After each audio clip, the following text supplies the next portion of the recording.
video, I want to quickly walk you through how I did the drapery here, which is way easier than it looks. So let me just, the idea, this is to do drapery that's just kind of like simple legs with a rod at the top. We're not really talking about you know, something with like swagging gathered fabric. That's definitely something you can find in some of the component warehouse places, but it's also something that eats up quite a bit of your file because it's a lot of faces. So this is just a simple treatment for doing something that looks kind of organic. Okay, so the first thing I'm going to do is I'm going to work on the legs. So I'm going back to my clean little foam core model here. Start with a rectangle on the floor. I go kind of shallow on the rectangle. Make this into a group, and then open it up. Now, here's where I want to use my freehand drawing tool, because I don't want this kind of like, if you do arches where you've got that kind of perfect little curtain look that you see on a plan, that when you pull that up looks really, really rigid and really fake. So what I want to do is I want to use my freehand tool, and I want to just kind of loosely draw using my mouse. Again, I have to hold down left click on this while I'm doing it. You can't, this is one of the few tools where you actually have to hold down on the left click as you go, or else you won't be able to keep the line going. So I've just given myself kind of what it would look like if I were to cut through gathering fabric on the ground. Then select the one side of this that I don't want and delete it. Now I'm going to push pull this up and move around so I can see it until I get just above the line of that casing there.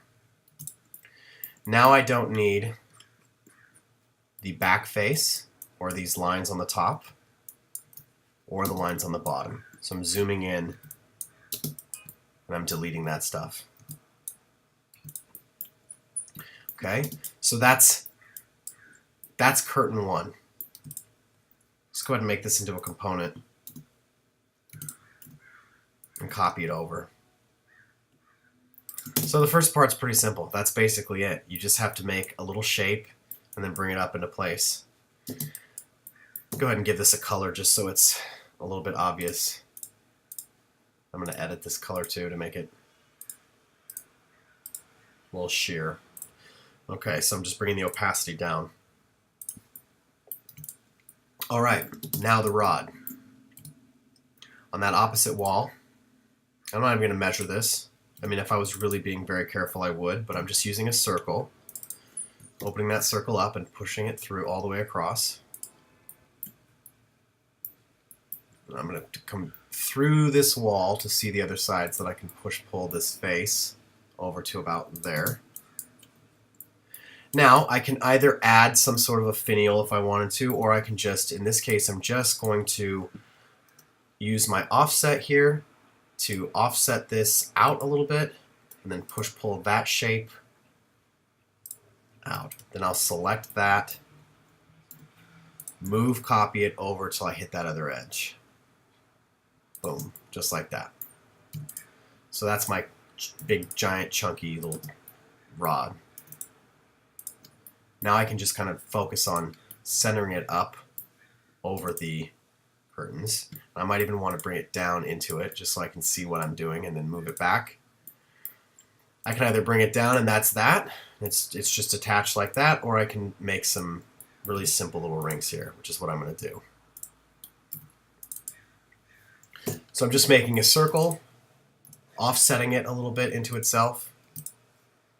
Deleting that. I'm just making these like flat discs because I know that when I'm really far away, I'm never going to see whether or not these are cylinders or true rings.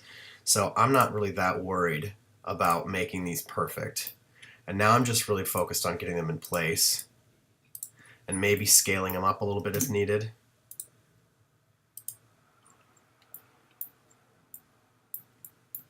Okay, making it a component. Moving it into place. So now the rod and the ring has to come down a little bit. Now I can just move, copy, and divide by, let's do 6. Okay, and then so it doesn't look so stiff, and I know that this is really, really getting into detail here. I just like to rotate slightly,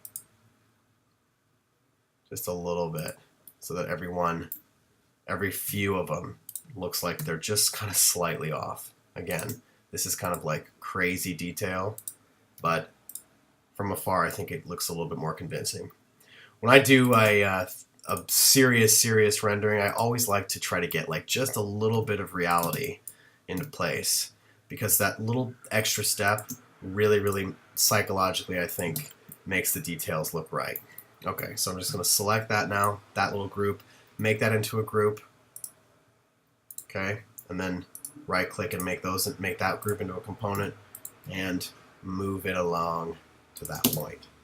Then what I would do is I would select the rings, the rod, and both of those legs, and I would make that into a group and make that into a component as well, so that I could copy this along the wall. Zoom out a little bit till I get to that other side. Okay, so just a quick video on how to get that kind of organic-y curtain look in place.